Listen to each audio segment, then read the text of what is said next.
আসসালামু আলাইকুম। Easy learning for জুনিয়র্সের পক্ষ থেকে সকলকে শুভেচ্ছা ও স্বাগতম। আজকে আমরা অষ্টম শ্রেণীর ডিজিটাল প্রযুক্তি এই বিষয়টি শিখন অভিজ্ঞতা 4 এর সেশন 3 এর যে কাজগুলো রয়েছে তার উত্তর দেখে নিব। এর আগের ভিডিওতে আমি তোমাদেরকে সেশন 1, 2 এর যে কাজগুলো ছিল তা দেখিয়েছি এবং এখানে যে লজিক গেটগুলো ছিল বা ট্রুথ টেবিলগুলো ছিল তা বুঝিয়ে দেওয়ার চেষ্টা করেছি। আমরা সেশন 3 শুরু করব। তো ভিডিওটি শুরু করার পূর্বে তোমাদেরকে জানাচ্ছি, তোমরা যদি আমার চ্যানেলে নতুন হয়ে থাকো তাহলে অবশ্যই চ্যানেলটিকে সাবস্ক্রাইব করে দিবে। তো এখানে তোমাদের প্রথমে লেখা রয়েছে যে কম্পিউটার বা ডিজিটাল ডিভাইসগুলো কিন্তু আমাদের সাধারণ যে ভাষা, আমরা যে ভাষায় কথা বলি এই ভাষাগুলো তারা বুঝতে পারে না।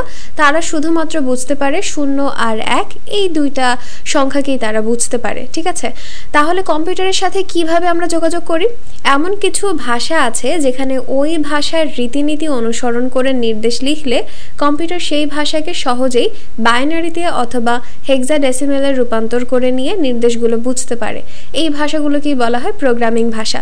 আমরা এই সেশনে কিছু প্রোগ্রামিং ভাষা দেখব এবং একটা প্রোগ্রামিং ভাষা দিয়ে আমরা কিভাবে কাজগুলো করতে পারি তা দেখে নিব। মানুষ নিজেদের মধ্যে কথা বলার জন্য বাংলা, ইংরেজি, লাতিন, স্প্যানিশ ইত্যাদি কত রকমের ভাষা ব্যবহার করে, ঠিক তেমনই অনেক রকম প্রোগ্রামিং ভাষা রয়েছে, যেমন সি, C++, পাইথন, জাভা ইত্যাদি।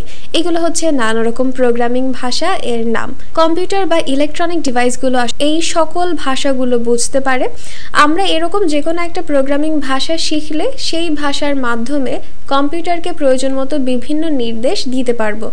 আমাদের কম্পিউটারের একটি সফটওয়্যার অ্যাপ্লিকেশন প্রথমে আমরা নির্দিষ্ট কোনো প্রোগ্রামিং ভাষায় নির্দেশগুলো লিখে ফেলব। কম্পিউটারে এমন একটি রূপান্তর ব্যবস্থা থাকে যা সেই প্রোগ্রামিং ভাষার নির্দেশগুলোকে মেশিন করে রূপান্তর করবে। মেশিন কোড কি? এই যে আমরা দুইটা সংখ্যা দেখলাম 0 আর 1, এই দুইটার সমন্বয়ে যে বাইনারি একটা কোড তৈরি হয় এইটাকেই বলা হয় মেশিন কোড, অর্থাৎ যেটা কম্পিউটার বুঝতে পারে বা ইলেকট্রনিক ডিভাইসগুলো বুঝতে পারে। তার মানে আমরা কি কাজ করব? কম্পিউটারে বোঝার জন্য আমরা প্রোগ্রামিং ভাষার মাধ্যমে একটা লেখা লিখব। সেই লেখাটাকে পরবর্তীতে মেশিন কোডে রূপান্তর করা হবে যা কিনা কম্পিউটার বুঝতে পারবে।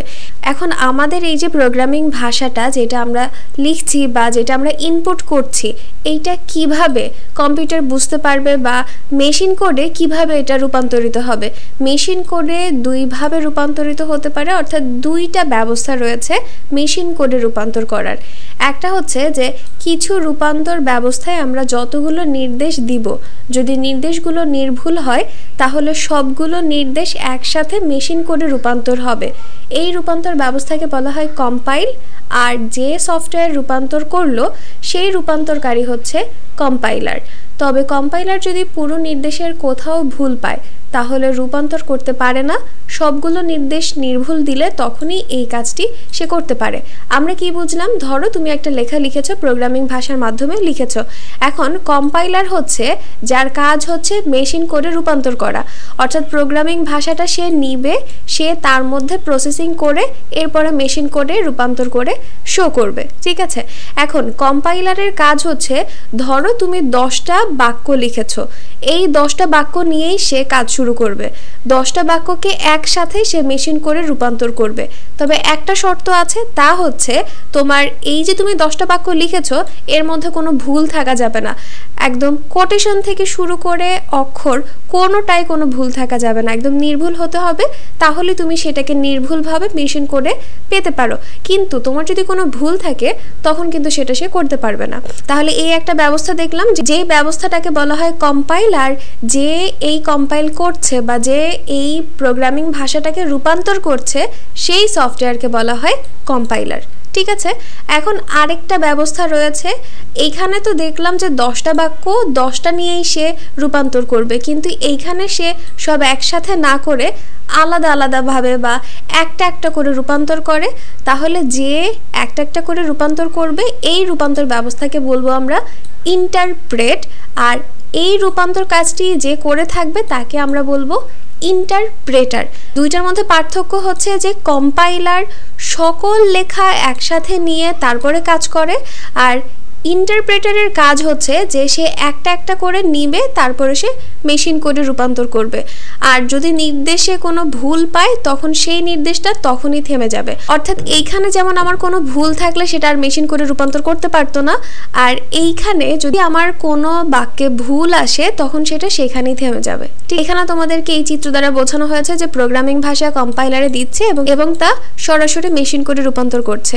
আর এইখানে যেহেতু আমার একটা একটা করে আমি নিচ্ছি, তাই বোঝানো হয়েছে যে প্রথমে আমি প্রোগ্রামিং ভাষা ইন্টারপ্রেটারে দিয়েছি, ইনপুট করেছি, সেটা আমাদেরকে মেশিন কোডে রূপান্তর করেছে। এরপরে আমরা পরের যে আরেকটা নির্দেশ বা পরের যে বাক্যটা রয়েছে সেটা পুনরায় আমরা আবার ইন্টারপ্রেটারে দিব, আবার সেটা মেশিন কোডে পরিণত হবে। এইভাবে আমরা আমাদের টোটাল কাজটা শেষ করতে পারবো।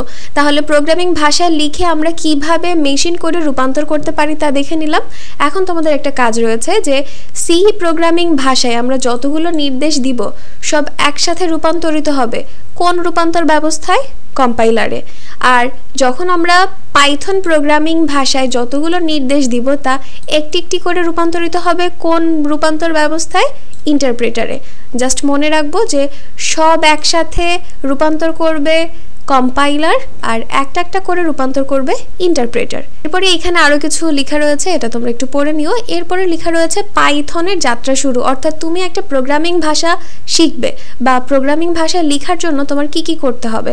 সো প্রথমে আমাদের পাইথন যে অ্যাপ্লিকেশন রয়েছে এটা ডাউনলোড করতে হবে, এবং ডাউনলোড করার পরে আমাদের কি কি কাজ করতে হবে তা এখানে লেখাই রয়েছে। এটা তোমরা পড়লেই কিন্তু পারবে, তাই আমি আর এইগুলো পড়া শোনাচ্ছি না, সময়টা নষ্ট করছি না। আমরা ডিরেক্ট চলে যাই এইটা রিলেটেড যে একটা কাজ রয়েছে সেখানে।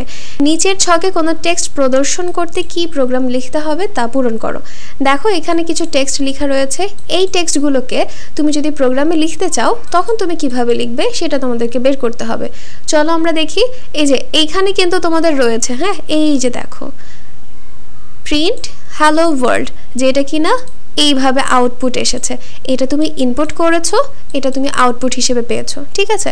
চলো আমরা এর উত্তরটা দেখি। রয়েছে যা টেক্সট প্রদর্শন করব, মানে আমি আমার এই লেখাগুলো দেখাতে চাই, এই আউটপুট পাওয়ার জন্য আমি কি ইনপুট করব সেটা আমি এই বক্সে লিখব, ঠিক আছে। তাহলে এখানে আমার প্রথমেই রয়েছে কি যে তোমার নিজের নাম ইংরেজিতে ও বাংলায় লিখে প্রিন্ট করো। এই লেখাটা আনার জন্য আমার প্রোগ্রামে যা লিখতে হবে তা হচ্ছে print my name in English Abrar and Bangla Abrar. কিছু জিনিস খেয়াল করো, প্রিন্ট এটা কিন্তু আমি পুরোটাই স্মল লেটারে লিখেছি। এরপরে ব্র্যাকেট হচ্ছে মোস্ট ইম্পর্টেন্ট। তুমি যেই লেখাটা আনতে চাও ওই লেখাটাকে অবশ্যই ফার্স্ট ব্র্যাকেটের মধ্যে রাখতে হবে। তুমি যদি একটা ব্র্যাকেটও মিস করে যাও তখন কিন্তু তুমি এই লেখাটাকে আর আনতে পারবে না। তাই অবশ্যই যেই লেখাটাকে তুমি আউটপুট হিসেবে দেখতে চাচ্ছ ওই লেখাটাকে ফার্স্ট ব্র্যাকেটের মধ্যে রাখতে হবে এবং কোটেশন মানে শুরুতে এবং শেষে কোটেশন দিতে হবে, ঠিক আছে।